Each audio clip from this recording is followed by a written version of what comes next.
السلام علیکم یا علی مدد اعوذ باللہ من الشیطان اللعین الرجیم بسم اللہ الرحمن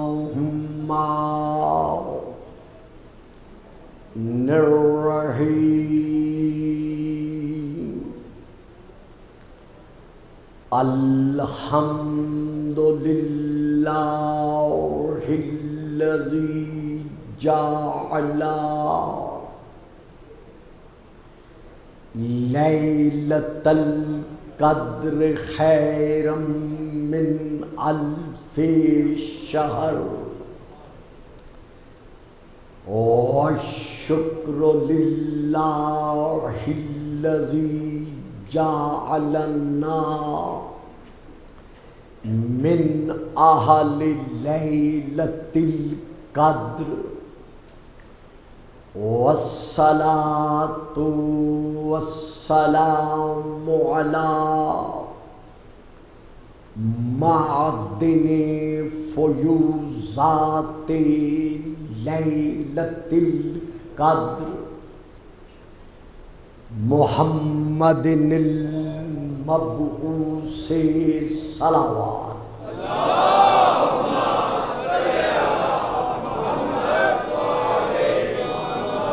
قبل لیلۃ القدر وعلی جواہر علل ما ظہر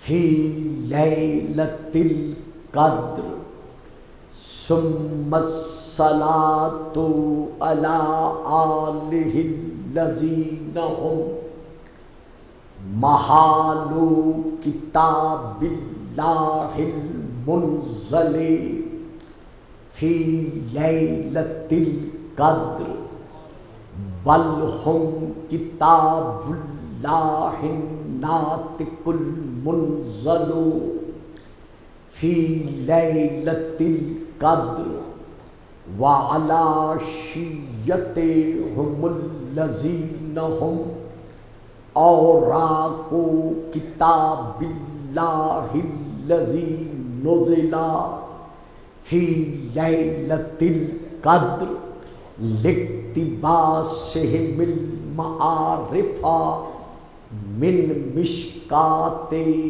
لیلۃ القدر اما بعد فقد قال اللہ تبارک وتعالی الذی خالق لیلۃ القدر فی کتاب القدر اما بعد فقد قال اللہ تبارک وتعالی الذی خالق لیلۃ القدر فی کتاب القدر وما آتاکم الرسول فخذوہ وما نہاکم عنہ فانتہوا واتقوا اللہ ان اللہ شدید العقاب صلوات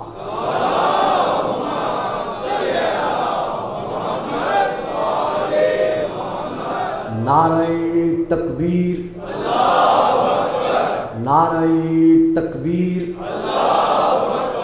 نعرہ رسالت نعرہ رسالت نعرہ حیدری نعرہ حیدری حسینیت حسینیت یزیدیت یزیدیت بابا دی بلند صلوات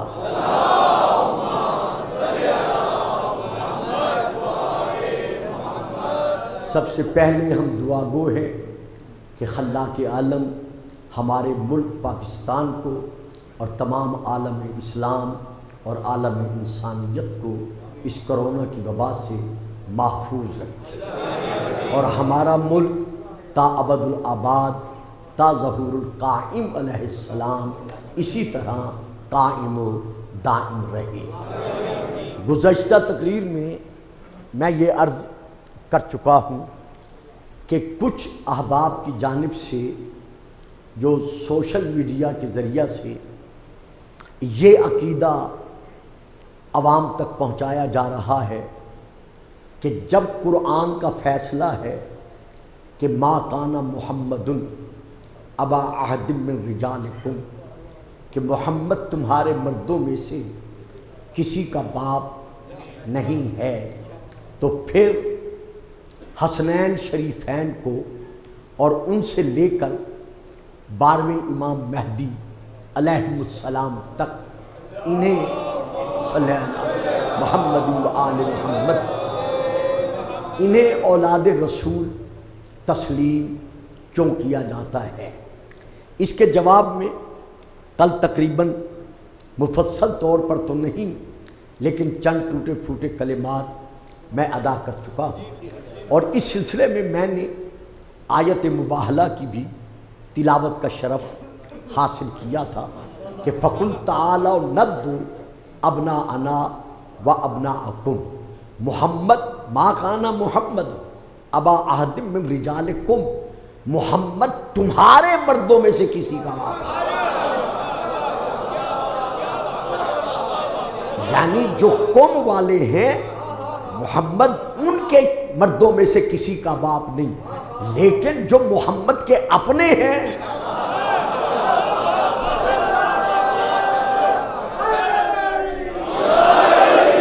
جن کے لیے رسول فرماتے رہے ہیں کہ انہم منی وانا منہم، یہ مجھ میں سے ہیں اور میں ان میں سے ہوں، تو اللہ کے فیصلے کے مطابق، قرآنی فیصلے کے مطابق حسنین شریفین رسول کی اولاد تھے، اور ان کی اولاد حتیٰ کہ اولاد بنی فاطمہ جب تک رہے گی یہ اولاد رسول ہے۔ عجیب بات ہے، رسول پاک نے نصارہ سے مباہلہ کے لیے جو معاہدہ کیا تھا وہ کیا تھا؟ فَقُلْ تَعَالَوْا نَدْعُ أَبْنَاءَنَا وَأَبْنَاءَكُمْ، ہم اپنے بیٹے لاتے ہیں تم اپنے بیٹے لاؤ۔ دکھا دے کہیں کسی تفسیر میں یا قرآن کی کسی آیت میں کہ رسول نے نصارہ سے یہ کہا ہو کہ ہم اپنے نواسے لاتے ہیں۔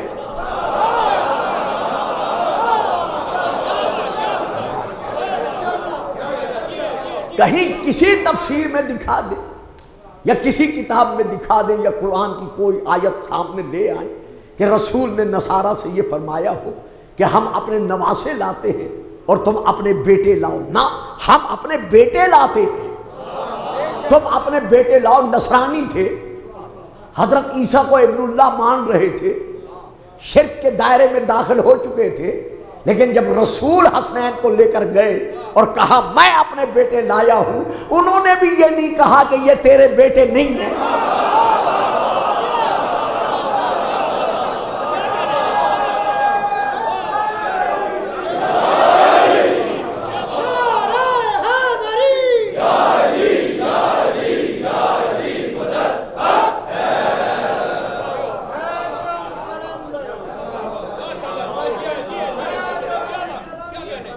نصرانی ہونے کے باوجود، دائرہ شرک میں داخل ہونے کے باوجود، انہوں نے بھی رسول سے نہیں کہا کہ جب شرط مفقود ہے، شرط یہی تھی نا کہ ہم اپنے بیٹے لاتے ہیں، تم اپنے بیٹے لاؤ۔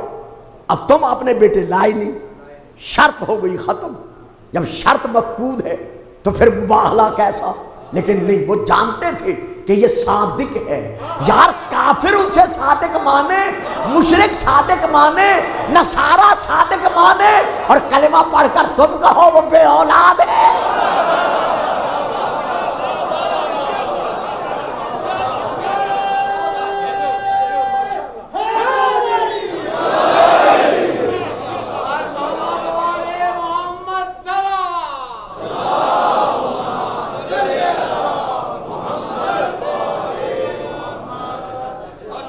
تو آج کوئی اگر محترم، میں اپنے لہجہ خطابت کو کسی کے حق میں بدل نہیں سکتا، اگر آج کوئی محترم اپنی پریس کانفرنس میں یہ نعرہ بلند کرتے ہیں یہ آیت پڑھ کر کہ ما کان محمد ابا احد من رجالکم ولکن رسول اللہ وخاتم النبیین، اور وہ پریس کانفرنس میں یہ بیان دیتے ہیں کہ دیکھیے اللہ فرما رہا ہے کہ محمد تمہارے مردوں میں سے کسی کا باپ نہیں ہے، وہ خاتم النبیین ہے، تو جس طرح وہ خاتم النبیین ہے اسی طرح اس آیت سے ثابت ہو رہا ہے کہ وہ خاتم المعصومین ہے۔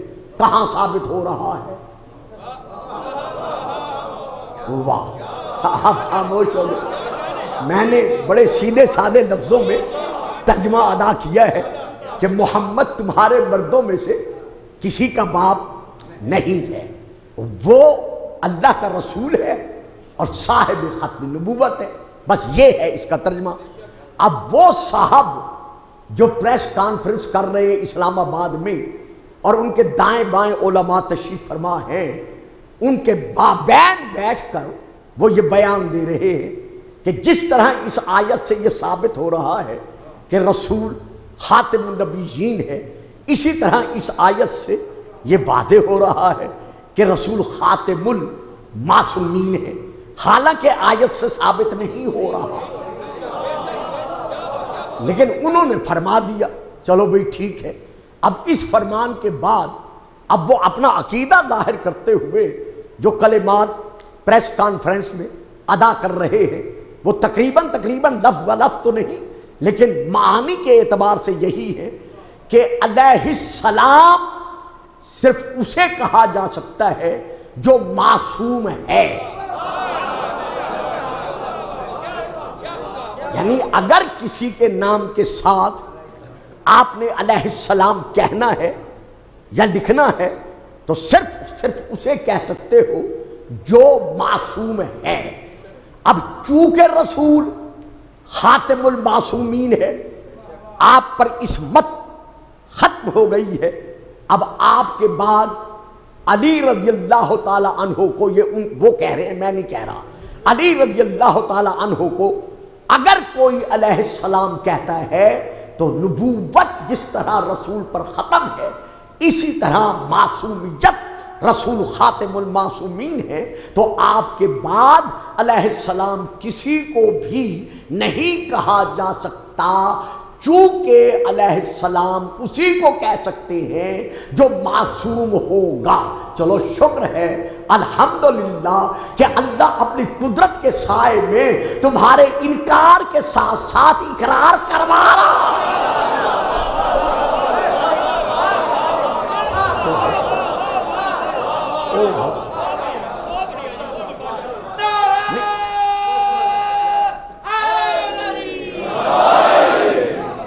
ان اللہ علی کل شیء قدیر، اللہ ہر شے پر قادر ہے۔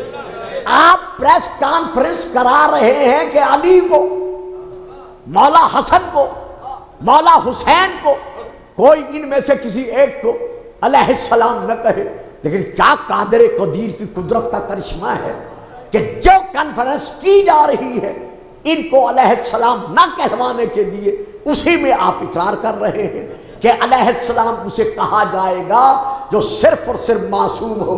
تو اب قرآن سے پوچھنا پڑے گا کہ قرآن کن کی طہارت کا قصیدہ سنا رہا ہے؟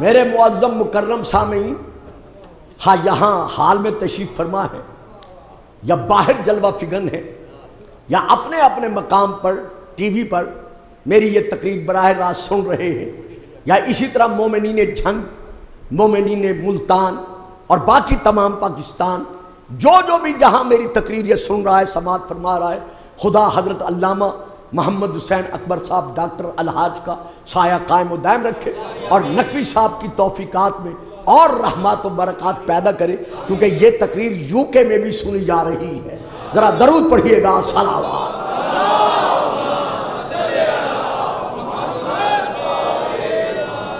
تو آپ جانتے ہیں کہ اس تقریر کے اعتبار سے ایک ایک لفظ پر ایک ذمہ داری ثابت ہو رہی ہے۔ تو یہاں ذمہ داری کے پیش نظر میں یہ کہنا چاہتا ہوں کہ سب سے پہلے ہم رجوع کرتے ہیں قرآن کی طرف کہ قرآن کس کس ذات پر سلام بھیج رہا ہے۔ تو سورہ الصافات کی یہ آیات ہیں چند ایک جو اب میں پڑھنے کا شرف حاصل کر رہا ہوں۔ اللہ ارشاد فرما رہا ہے، سلام علی نوح فی العالمین، اللہ نوح پر سلام بھیج رہا ہے۔ معلوم ہوا جو بھی صفات نوح کا وارث ہوگا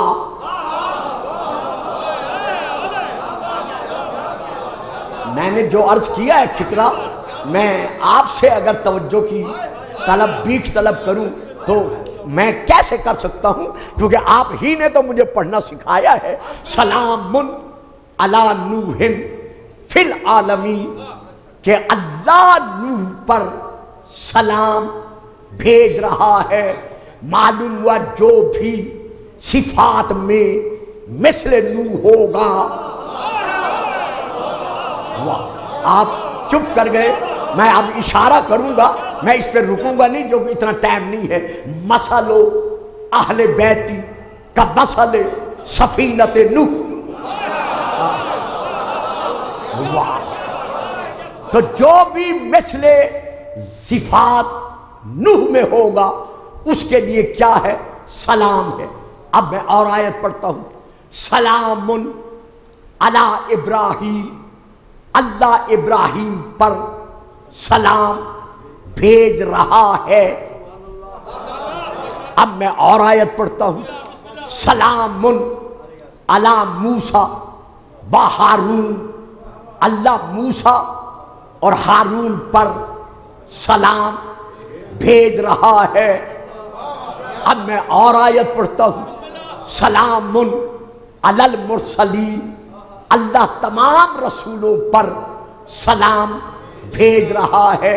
بھائیوں، بزرگوں، عزیزوں، قرآن کے قاریوں، قرآن کے حافظوں، اللہ تمہیں سلامتی دے۔ جب یہ ساری آیت پڑھتے ہو، یہ آیات پڑھتے ہو، تو پھر یہ آیت کیوں نہیں پڑھتے؟ سلام علی الیاسین۔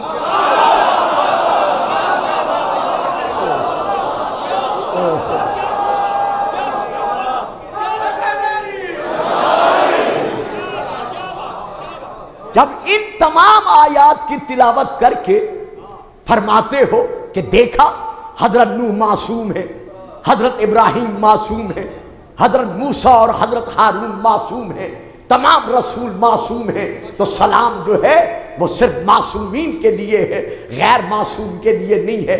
میں کہتا ہوں جب ان آیات کی تلاوت فرما رہے ہو اس نئی نسل کے سامنے ان کو درس دینے کے لیے، تو پھر یہ بھی تو قرآن کی آیت ہے، سلام علی الیاسین۔ اگر نکال سکتے ہو یا تو نکال دو، جب نکال سکتے ہی نہیں تو پھر نہ پڑھنا منافقت نہیں تو اور کیا ہے؟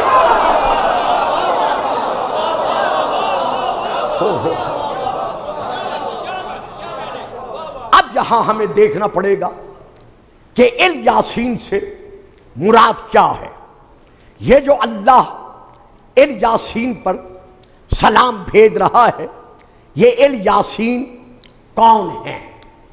شیعہ اور غیر شیعہ مفسرین کے نزدیک رسول پاک کے جو پاک اسماء مبارکہ قرآن میں ہیں ان میں سے ایک ہے محمد صلی اللہ علیہ وآلہ وسلم، نمبر ایک۔ نمبر دو احمد مبشرم برسول یاتی من بعد اسمہ Ahmad. Number 2 Ahmad. Number 3 Abdullah. Number 4 نون. نمبر 5 قلم. Number 6 Taha. Number 7 Muzammil. Number 8 Muddassir. Number 9 Bashir النذیر. اور نمبر 10 یاسین. درود نہیں پڑھیں گے آپ صاحبان، خاموش رہیں.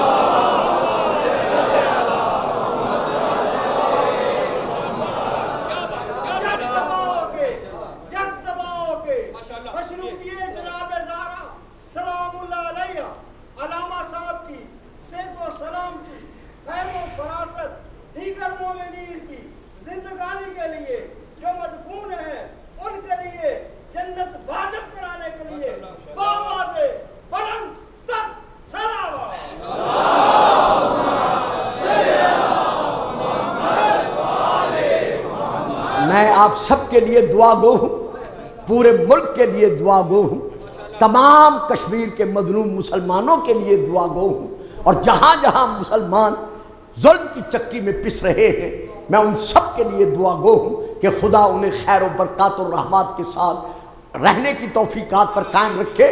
تو یاسین نام ہے رسول کا. اب ایک بات دے رہا ہوں، لیں گے تو آپ سب، لیکن کچھ میرے عزیز ذرا حیران ہو کر چپ کر جائیں گے. یاسین نام یاسین نہیں، یاسین والقرآن الحکیم انک لمن المرسلین علی صراط مستقیم. میرا حبیب تو رسولوں میں سے وجود صراط مستقیم ہے. تو بڑی توجہ چاہوں گا، اگر ہو سکے تو گھر جا کر جب نماز پڑھے تو میرے حق میں دعا بھی فرما دیجیے گا. یاسین یہ پڑھا جاتا ہے، رسول کا نام ہے قرآن میں یاسین، حالانکہ نہیں. یا ہے حرف ندا، سین ہے الگ.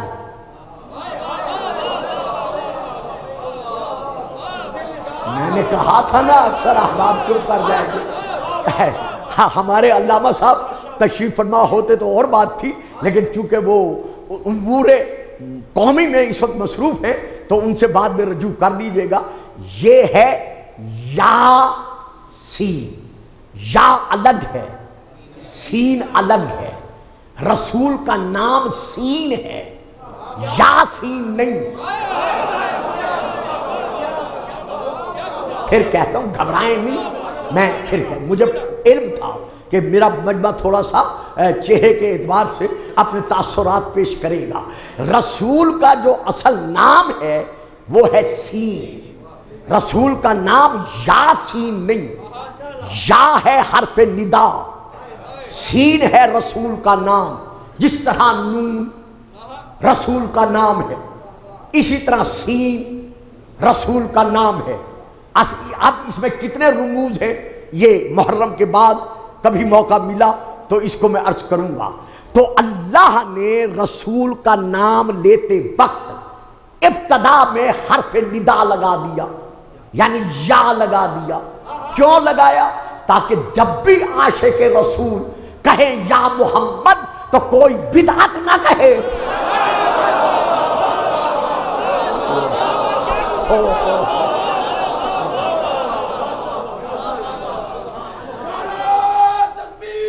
جیتے رہے، سلامت رہے.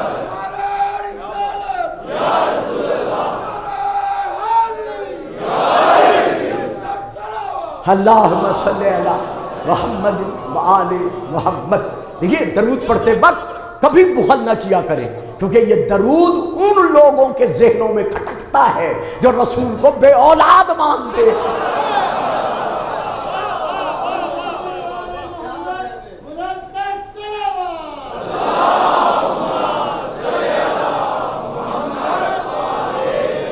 تو دیکھا کس طرح اللہ ہمیں عظمت مصطفیٰ کا درس دے رہا ہے کہ سین الگ ہے، جو رسول کا نام ہے، یا الگ ہے جو حرف ندا ہے، یاسین، یعنی جب بھی رسول کو ندا سے پکارو تو ذہنوں میں رکھو کہ یہ اللہ کا بخشا ہوا درس ہے، یہ اللہ کی سنت ہے۔ کہو یا محمد، کہو یا رسول اللہ، کہو یا نبی اللہ، کہو یا مرشدی، کہو یا سیدی۔ اگر کوئی کہتا ہے یہ بدعت ہے یا لگا کر رسول کو بلانا، تو اسے کہو اگر یہ بدعت ہے تو پہلے خدا پہ فتویٰ لگا۔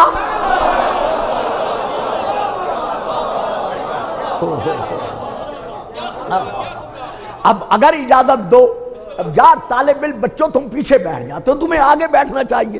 کل بھی میں دیکھ رہا تھا تم صوفے کا سہارا لیتے ہو، جوان ہو کر سہارا لیتے ہو، یہاں سامنے بیٹھا کرو، بولا کرو، چپ کر کے کیوں بیٹھتے ہو؟ درود پڑھیں، صلوات۔ کمال ہے بچوں آپ کی۔ تو یہاں میں ایک اور بات بھی دینا ضروری سمجھتا ہوں، یہ میرے ایمانی فریضہ ہے، میں دوں گا، ہاں آپ میں سے کوئی حضرات جس اعتبار سے بھی سوچے میں دوں گا۔ رسول کو یا کہہ کر بلانا، یعنی یا رسول اللہ کہنا، یا نبی اللہ کہنا، یا محمد کہنا، یہ اللہ کا بخشا ہوا درس ہے۔ اب رسول فرما رہے ہیں خلقت انا و علی من نور واحد، کہ علی کا اور میرا نور ایک ہے۔ تو جس طرح رسول کو یا رسول اللہ کہنا عبادت ہے، ویسے یا علی مدد کہنا۔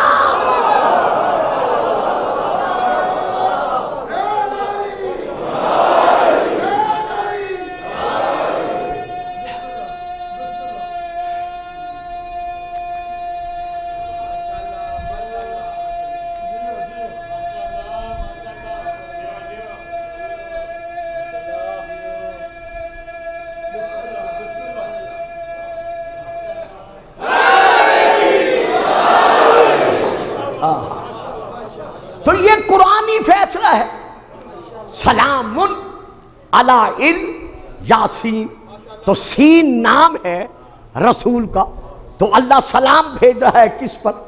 ہمارے رسول پر۔ تو اب یہاں کیا ہے؟ سلام علی یاسین، یعنی ال سے مراد کیا ہے؟ سین سے مراد تو رسول ہو گئے، تو یہ ال سے مراد کیا ہے؟ مجھے حق حاصل ہے کہ میں مکتب تشیع کی کتب کا حوالہ دوں، لیکن نہیں، چونکہ میرے سامعین میری ان تقاریر پر اکثر میرے بڑے بھائی ہوتے ہیں، لہذا میں حوالہ ان کی کتاب سے دے رہا ہوں۔ یہ حوالہ جو میں اس وقت دے رہا ہوں، یہ ہے، سب سے پہلا حوالہ ہے الصواعق المحرقہ کا، جہاں سے لے کر میں یہ پڑھ رہا ہوں۔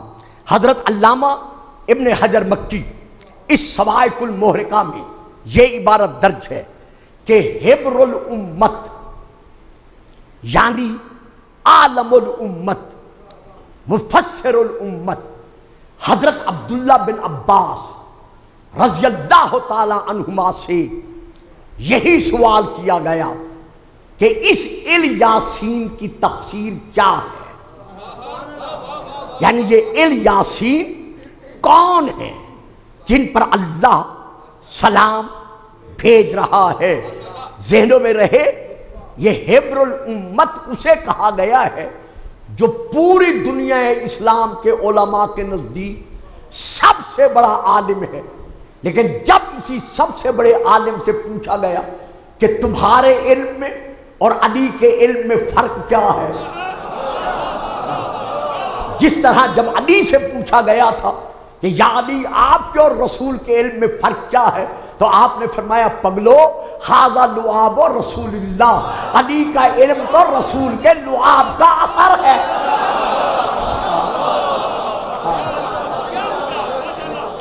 تو اسی طرح جب ان سے پوچھا گیا عبداللہ بن عباس رضی اللہ تعالی عنہما سے کہ آپ کے علم میں اور علی کے علم میں فرق کیا ہے، تو ان کا جواب سنیے گا۔ یہ فرماتے ہیں ما علمی فی علم علی الا کا قطرۃ فی سبعۃ ابحر، اور سوال کرنے والوں کیا تم نے سوچا نہیں میرا علم تو علی کے علم کے مقابلے میں ایسے ہے جیسے ایک قطرہ 7 سمندروں کے مقابلہ میں ہوگا۔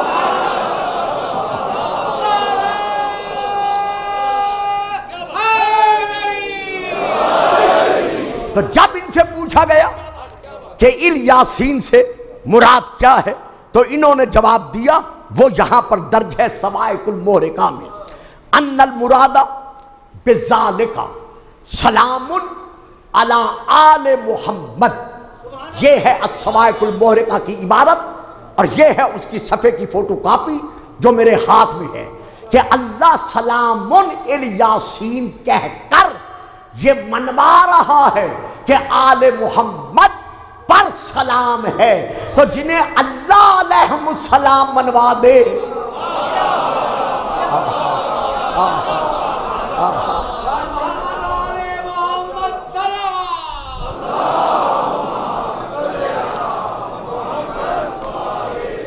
یہ ہے ایک حوالہ۔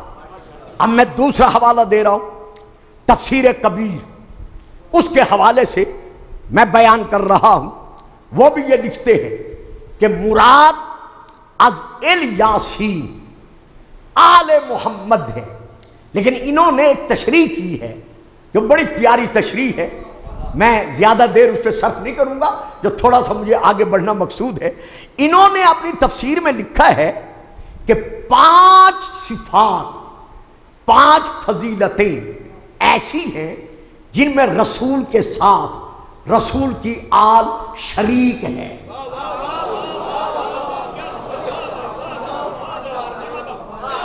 جن میں رسول کی آل رسول کے ساتھ شریک ہے، وہ 5 فضیلتیں کون سی ہیں؟ ان میں سے پہلی فضیلت یہ ہے، یہ لکھتے ہیں کہ جس طرح نبی پر صدقہ حرام ہے۔ کمال ہے بھئی آپ کی خاموشی، میں تشریح نہیں کر سکتا، آپ چپ کر گئے۔ یہ دیکھیں، یہ میرے ہاتھ میں فوٹو کاپی ہے۔ جس طرح، بیٹا بات سمجھ رہے ہو نا؟ شاباش بیٹا، بیٹھا کرو، سمجھا کرو، ساتھ دیا کرو تاکہ آئندہ عوام آپ کا ساتھ دے سکے۔ تو جس طرح رسول کی ذات پر صدقہ حرام ہے، اسی طرح آل محمد پر صدقہ حرام ہے۔ تو پتہ چل گیا نا کہ جس طرح رسول پر سلام ہے،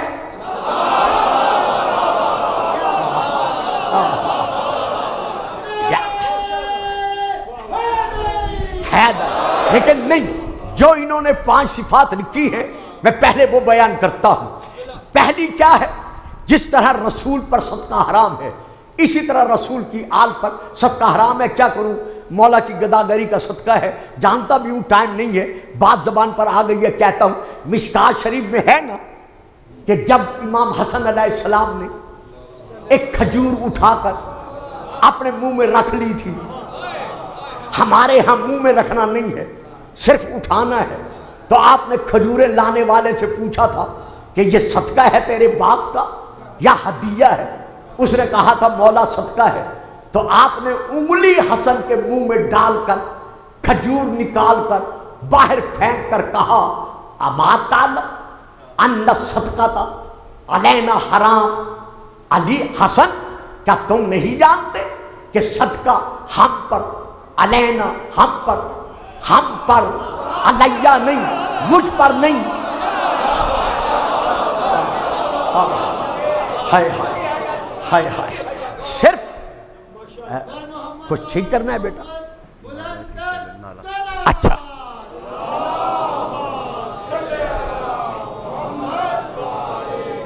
تو یہاں کیا ہے؟ ان صدقہ علینا حرام، صدقہ ہم پر، صرف علیہ مجھ پر نہیں، صرف مجھ پر نہیں، صدقہ ہم پر حرام ہے۔ اور وہ کھجور نکال کر اس ٹوکرے میں ڈال دی جو آیا ہوا تھا، اور وہ سارے کا ساغرہ ٹوکرا کھجوروں کا، یعنی وہ تشت سمجھ لیں، لگن سمجھ لیں، ظرف سمجھ لیں، وہ سارے کا سارا اپنے پیارے پیارے عاشقوں اصحاب رسول کی طرف رسول نے بڑھا دیا۔ اب کسی صحابی نے رضی اللہ تعالی عنہ نے یہ نہیں کہا کہ یا رسول اللہ جو کھجور اپنے بیٹے کو نہیں کھانے دیتے وہ ہمیں کیوں دے رہے ہیں؟ احسان ہے ان صحابہ کا جو صدقے کی کھجوریں لے کر منوا رہے ہیں کہ صدقے والے اور ہیں، ہدیے والے۔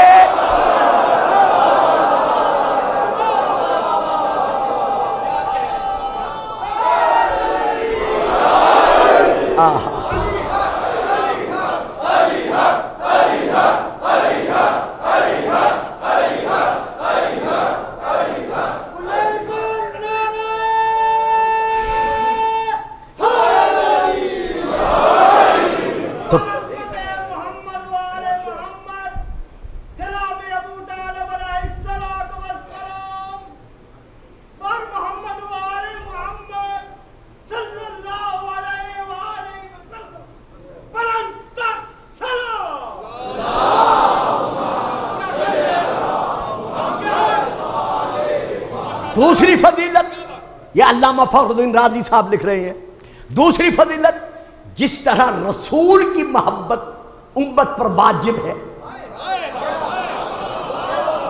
قل ان کنتم تحبون اللہ فاتبعونی یحببکم اللہ، میرا حبیب ان سے کہہ دے کہ تم اگر اللہ سے محبت کے دعوے دار ہو تو پھر میری اتباع کرو، اللہ تم سے محبت کرے گا۔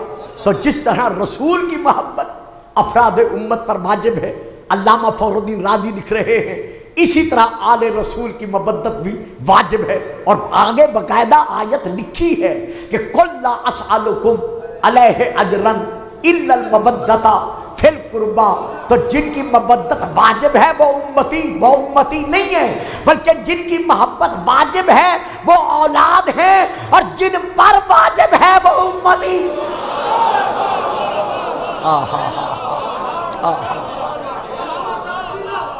یہ ہیں دو فضیلتیں۔ اب اس کے بعد حضرت علامہ صاحب تیسری فضیلت لکھ رہے ہیں، اور وہ تیسری فضیلت یہ لکھتے ہیں فی الطہارت، جس طرح رسول معصوم ہیں۔ اگر وہ کانفرنس کے فکرے یاد ہیں تو مجھے یہاں تشریح نہیں کرنی پڑے گی۔ فی الطہارت، جس طرح رسول طاہر ہیں، اطہر ہیں، مقدس ہیں، مزکا ہیں، پاک و پاکیزہ ہیں، اسی طرح طٰہٰ رسول کا یہ معنی آگے لکھتے ہیں طٰہٰ کا یا طاہر، یعنی اللہ رسول کو آئیے قبلہ تشریف لائیے۔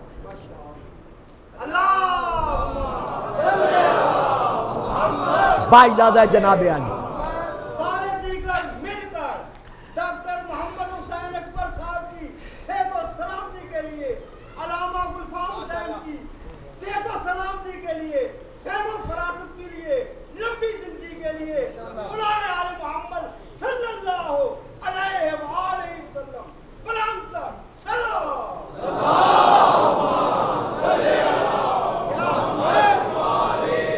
طٰہٰ، اب اس کا معنی انہوں نے خود لکھا ہے بچوں، میں نہیں دے رہا۔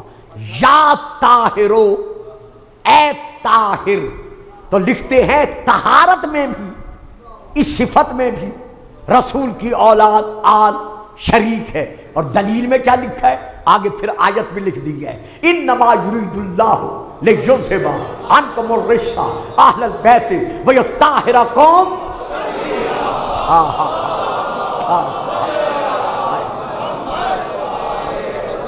اچھا جی، اس کے بعد حضرت علامہ صاحب لکھتے ہیں نمبر 4 فضیلت، جس طرح تشہد نماز میں رسول پر درود بھیجنا واجب ہے،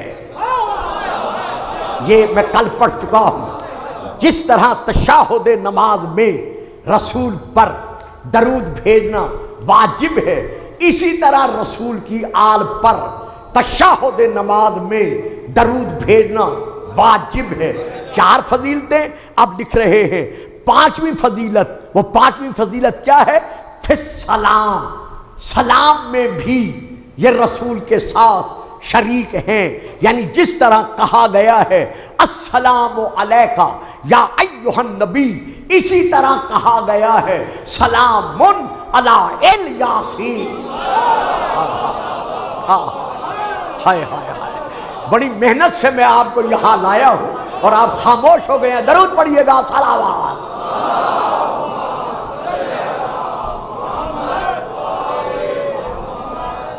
کہ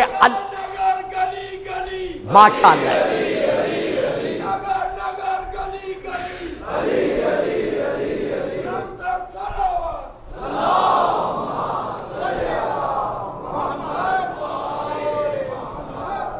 اللہ الیاسین پر سلام بھیج رہا ہے، تو ثابت ہو گیا کہ جس طرح رسول کے لیے سلام ہے اسی طرح رسول کی آل کے لیے۔ تو اب آل کون ہے؟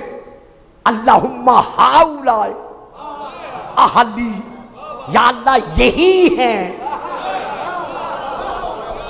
میری میری اہل بیت، یعنی علی و سیدہ حسن اور حسین اور باقی آخر تک۔ یہ کون ہیں؟ رسول کی آل ہیں۔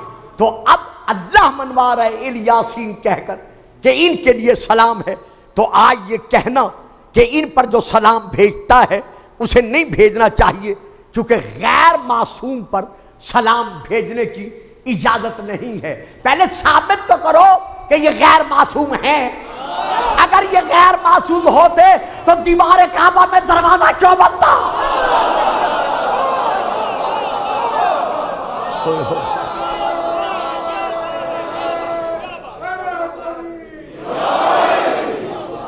جن کی عصمت کی گواہی کعبہ میں پڑنے والی درار آج تک دے رہی ہے، اس پہ نہیں بولتا چونکہ میرے پاس اب وقت نہیں رہا، تو آج 5 منٹ میں دیر سے بیٹھا ہوں، کل سے انشاءاللہ یہ 5 منٹ بھی ضائع نہیں ہونے پائیں گے۔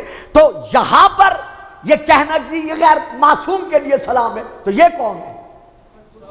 اگر ان کو غیر معصوم مانو گے تو پھر گلفام کو پوچھنا پڑے گا، ہم بھی منہ میں زبان رکھتے ہیں، ہمیں کہنا پڑے گا، آپ کو جواب دینا پڑے گا، ہر حالت میں جواب دینا پڑے گا کہ اگر یہ غیر معصوم ہیں تو جن کے دروازے بند کرائے گئے تھے وہ کون تھے؟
اس موضوع پر مجھے علم ہے، محسن الملت ہمارے حضرت علامہ الحاج ڈاکٹر محمد حسین اکبر صاحب ایک مفصل طور پر جواب دے چکے ہیں، اور ان کے ساتھ ساتھ ہمارے باقی علماء بھی اسی مسئلے پر انتہائی طور پر سیر حاصل بحث کرتے ہوئے نتائج عوام تک، نئی نسل تک پہنچا چکے ہیں۔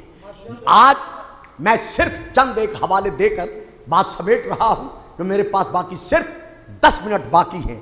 یہ ہے میرے ہاتھ میں صحیح بخاری کا انگلش ترجمے کا ٹائٹل، جو صحیح بخاری کا عربی سے انگلش میں ترجمہ کیا گیا ہے، یہ اس کا ٹائٹل میرے ہاتھ میں ہے۔ یہ کتاب ہے یہ سامنے، صحیح بخاری۔ اب اس میں لکھا ہوا ہے ایک حدیث کہ یہ حدیث فلاں فلاں فلاں سے، میں اس کا صفحہ نمبر بھی بتا دوں، اس کا صفحہ نمبر ہے 355 355۔ تو اس پر یہ لکھا ہوا ہے کہ یہ حدیث فلاں سے فلاں سے فلاں سے فلاں سے، اور آخر میں لکھا ہوا ہے ان علی علیہ السلام۔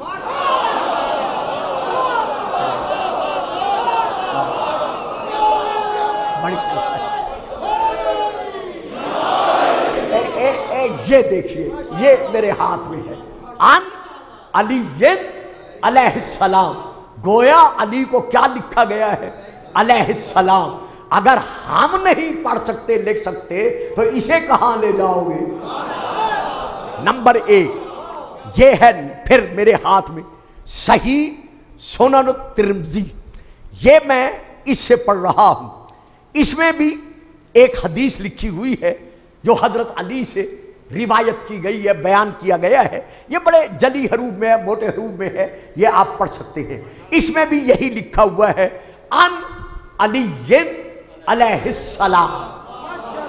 واہ یار، پہلے اپنے گھر کو تو ٹٹولو۔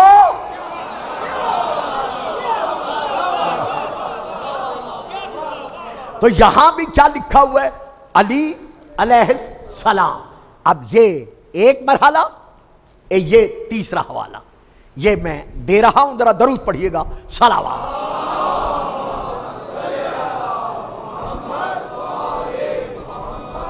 یہ دیکھیے، یہ میرے ہاتھ میں ہے سنن ابی داؤد، جہاں سے میں لے کے پڑھ رہا ہوں، اس کا حدیث نمبر ہے 1574، 1574 یہ حدیث نمبر ہے۔ یہ میں دکھا رہا ہوں تاکہ کیمرے میں بھی یہ آ سکے، یہ میں دکھا رہا ہوں تاکہ کیمرے میں یہ آ سکے کہ اس میں کتاب کا نام کیا ہے، سنن ابی داؤد۔ اس میں بھی حضرت علی علیہ السلام سے جو حدیث لکھی گئی ہے، ساتھ صرف علی رضی اللہ تعالی عنہ نہیں لکھا گیا، بلکہ لکھا گیا ہے علی علیہ السلام۔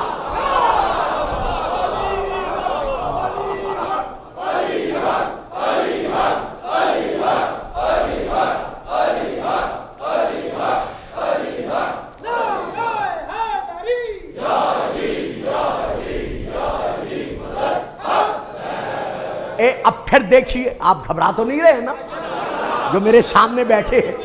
کیا کروں، یہ ماحول کے مطابق میں نے نئی نسل کو یہ دینا ہے کہ کس طرح آل محمد کے حق میں غلط فہمیاں پھیلائی جا رہی ہیں۔ تو یہ اب میں پھر حوالہ دے رہا ہوں سنن ابن ماجہ کا، میں وہاں سے لے کے پڑھ رہا ہوں، یہ صفحہ نمبر ہے 86، میں وہاں سے لے کے پڑھ رہا ہوں۔ یہ میرے پاس، میں نے انڈر لائن کی ہوئی ہیں حدیثیں، لیکن میرے پاس اب وقت نہیں ہے، ورنہ ایک ایک حدیث پڑھ کے میں آپ کو سناتا۔ تو اس میں بھی انہوں نے یہی لکھا ہے، ان فلاں ان فلاں ان فلاں، اور آخر میں لکھتے ہیں ان علی علیہ السلام، یعنی علی علیہ السلام یہ فرما رہے ہیں۔ 2 3 یہ 4 حوالے میں دے چکا، اب میں آخری حوالہ دے کر بات کو سمیٹتا ہوں۔ مصحف میں صرف 2-4 جملے ادا کر دوں گا، مجھے معاف کر دیجیے گا، پھر انشاءاللہ زندگی رہی تو کل ذرا 8:30 سے پہلے تشریف لے آئیے، تاکہ آپ کے 5 منٹ میں آپ سے لے نہ سکوں، بلکہ وہ آپ ہی کو دے سکوں۔ تو یہ لیجئے، اب میں آپ کے سامنے حوالہ دے رہا ہوں، کتاب کا نام ہے جس سے میں یہ حوالہ دے رہا ہوں، مجمع الزوائد، نام میں پھر لے رہا ہوں۔ قبلہ صاحب کی لائبریری میں یہ ساری کتابیں موجود ہوں گی۔ مجمع الزوائد میں یہاں سے لے کر پڑھ رہا ہوں، اس کا صفحہ نمبر ہے 180، صفحہ نمبر 180، اور اس میں یہ چھپی ہوئی ہے مکتبۃ القدسی، وہاں سے میں لے کے پڑھ رہا ہوں۔ اس میں وہ امام حسین علیہ السلام کی تعریف لکھتے ہوئے لکھتے ہیں، یعنی مناقب الحسین ابن علی علیہم السلام۔ یہ دیکھو، یعنی حسین پر بھی سلام، حسین کے باپ پر بھی سلام۔ اوہو،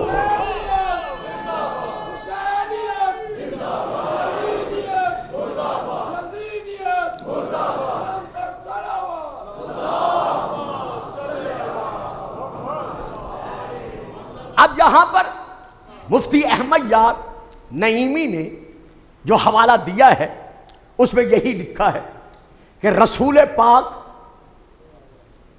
عالم خواب میں تشریف لائے، حضرت عبداللہ بن عباس کے خواب میں رسول پاک تشریف لائے، تو رسول کے ہاتھوں پر خون کے قطرے تھے۔ یہ انشاءاللہ تفصیل میں کل بیان کر سکوں گا اگر ضروری سمجھا۔ تو ان کے رسول کے ہاتھ پر خون کے قطرے تھے۔ یہ مفتی احمد یار خان نعیمی صاحب تحریر فرما رہے ہیں۔ تو اس وقت عبداللہ بن عباس رضی اللہ تعالی عنہما نے اسی عالم خواب میں حضور کی بارگاہ میں عرض کیا کہ یا رسول اللہ، جب آپ کا وصال ہوا تھا تو آپ کے ہاتھوں پر کوئی خون کے قطرے نہیں تھے، آپ کے ہاتھ کسی خون سے سرخ نہیں تھے، یہ اب آپ کے ہاتھوں پر یہ خون کی سرخی کیسی ہے؟ تو آپ نے اسی خواب میں ارشاد فرمایا کہ ابن عباس میں کربلا سے آ رہا ہوں۔ مرحبا مرحبا، یہی دو چار جملے کافی ہو جائیں گے۔ ابن عباس، آج یوم عاشور ہے، سن 61 ہجری، 10ویں محرم کا دن ہے، میں کربلا سے آ رہا ہوں۔ ابھی ابھی میرے بیٹے نے سجدے میں سر جھکایا تھا اور اس کی گردن پر، پیاسی گردن پر خنجر چلتا رہا، میں اپنے دونوں ہاتھوں پر حسین کا خون لیتا رہا۔ یہ اسی خون کے قطروں کی سرخی ہے۔ تو علامہ مفتی احمد یار خان صاحب نعیمی نے جہاں بھی امام حسین کا نام لکھا ہے، آگے لکھا ہے حسین علیہ السلام۔ یہ روایت انہوں نے لکھی ہے۔ ہماری شیعہ کتب میں یہ روایت دو طریقے سے موجود ہے۔ پہلا جو طریقہ ہے وہ ہے حضرت بی بی ام سلمہ رضی اللہ تعالی عنہا سے۔ دوسری جو سند ہے وہ ہے حضرت عبداللہ بن عباس رضی اللہ تعالی عنہما سے۔ جب امام حسین مدینہ چھوڑ کر جانے لگے تو امام حسین علیہ السلام کے ساتھ 13 بہنیں تھیں۔ ہم تو پڑھتے ہیں نا ممبر سے، سیدہ سلام اللہ 1، بی بی ام کلثوم 2، بی بی رقیہ 3، لیکن مقتل کی کتب کے مطابق امام حسین جب مدینے سے چلنے لگے ہیں تو مظلوم الزہرا کے ساتھ، غریب البتول کے ساتھ 3 بہنیں نہیں تھیں، 13 بہنیں تھیں۔ صاحبان غم، صاحبان عزا، کربلا کے میدان میں خیمے کے دروازے سے 13 بہنیں دیکھتی رہی، 10 بھائی اجڑتے رہے۔ امام حسین علیہ السلام کے 9 بھائی اور ساتھ تھے، یعنی حسین اکیلے نہیں تھے، 9 بھائی امام کے اور امام کے ساتھ تھے۔ تو کربلا کے میدان میں 13 بہنیں خیمے کے دروازے سے دیکھتی رہی، کبھی کسی بھائی کا لاشا آیا، کبھی کسی بھائی۔ میری ماں بہنوں ذرا مجھے تم بتاؤ، یہ تو نہیں بتا سکیں گے، میں نے اپنے گھروں میں دیکھا ہے کہ جب کسی بہن کا بھائی مرنے لگتا ہے اور وہ بہن بھائی کے سرانے کھڑی ہو تو کبھی ماموں آگے بڑھتا ہے، کبھی چچا آگے بڑھتا ہے، کبھی خالو آگے بڑھتا ہے، کبھی بھائی آگے بڑھتا ہے، اسے پیچھے ہٹاتے ہیں کہ بہن بھائی کو مرتا نہ دیکھے۔ لیکن ہائے کربلا،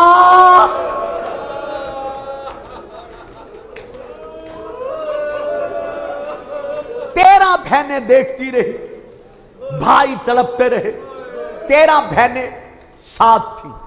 جب امام مدینے سے چلے ہیں تو امام کے ساتھ 9 کنیزیں ساتھ تھیں۔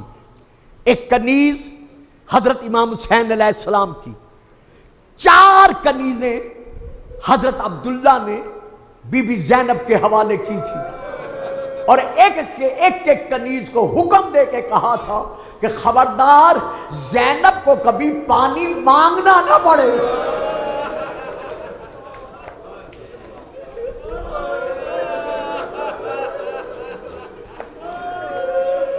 مرحبا مرحبا، جیتے رہو، یہ آہو بکا کی راتیں، یہ سیدہ کو پرسہ دینے کی راتیں۔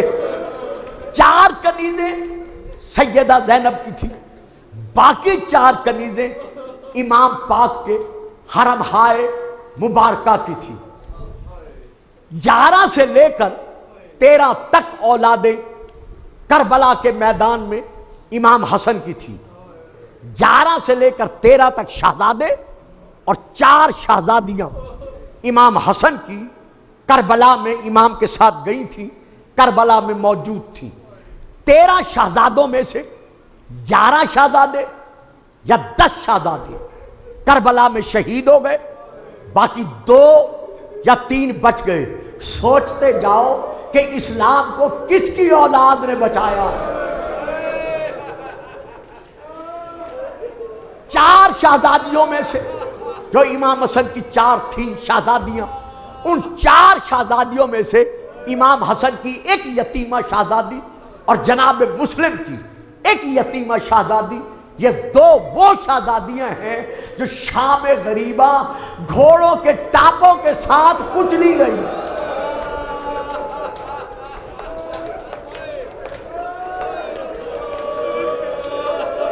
کیا اب بھی میں پڑھوں اور آپ سن کر روئیں گے؟ ہائے کربلا کے غریبوں، ہائے کربلا کے مظلوموں۔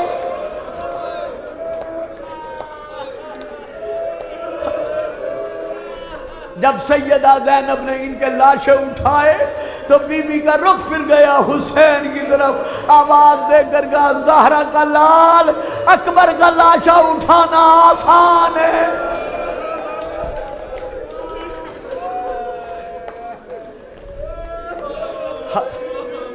جناب عقیل کے 10 بیٹے جب امام حسین گئے ہیں 7 تھے، جن میں سے ایک بیٹا جناب مسلم کربلا میں شہید ہوئے، وہاں کوفے میں شہید ہوئے، باقی 9 بیٹے کربلا میں شہید ہوئے۔ حضرت جعفر طیار کے 3 بیٹے امام حسین علیہ السلام کے ساتھ مدینے سے کربلا گئے ہیں، تینوں کے تینوں بیٹے کربلا میں شہید ہوئے ہیں۔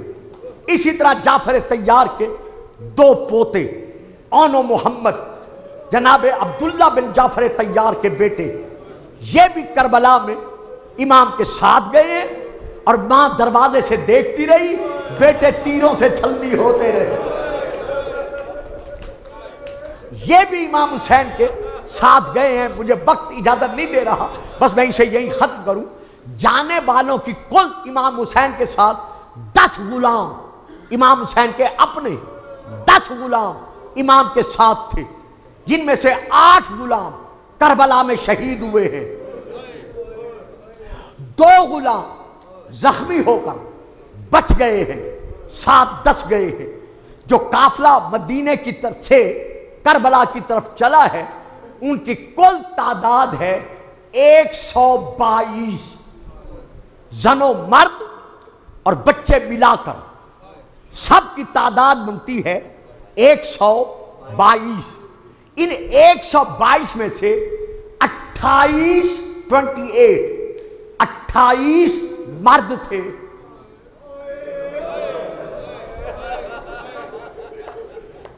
اس تعداد میں 28 مرد تھے، اس تعداد میں 22 بچے تھے، اس تعداد میں 16 نابالغ بچے تھے، اس تعداد میں 10 چھوٹی چھوٹی بچیاں تھیں، اس تعداد میں 64 خاندان بنی ہاشم کی اور خاندان سادات کی بیویاں تھیں، پردہ دار تھیں۔ یہ پورا قافلہ جب چلا ہے تو کل اونٹ جو تھے جن پر محمل سجائے گئے وہ 64 تھے، اور کچھ نے لکھا ہے 53 تھے، 53 تھے، جن پر اماریاں رکھی گئی، اور یہ شہزادیاں، یہ بچے اور یہ بیویاں ان اماریوں میں بٹھائی گئی۔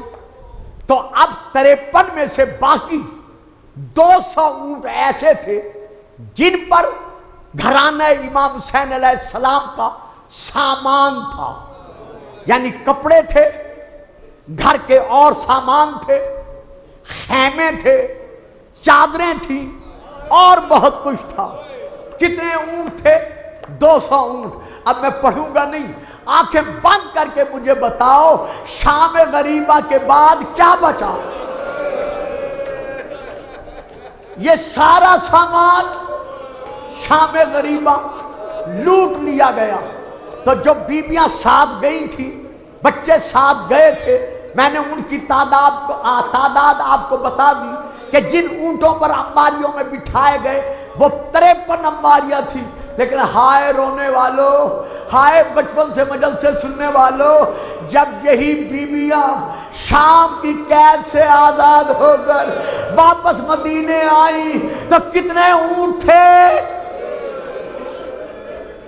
صرف تیر، تو وہ بیویاں کہاں گئی، وہ بچے کہاں گئے، وہ شہدانیاں کہاں گئی؟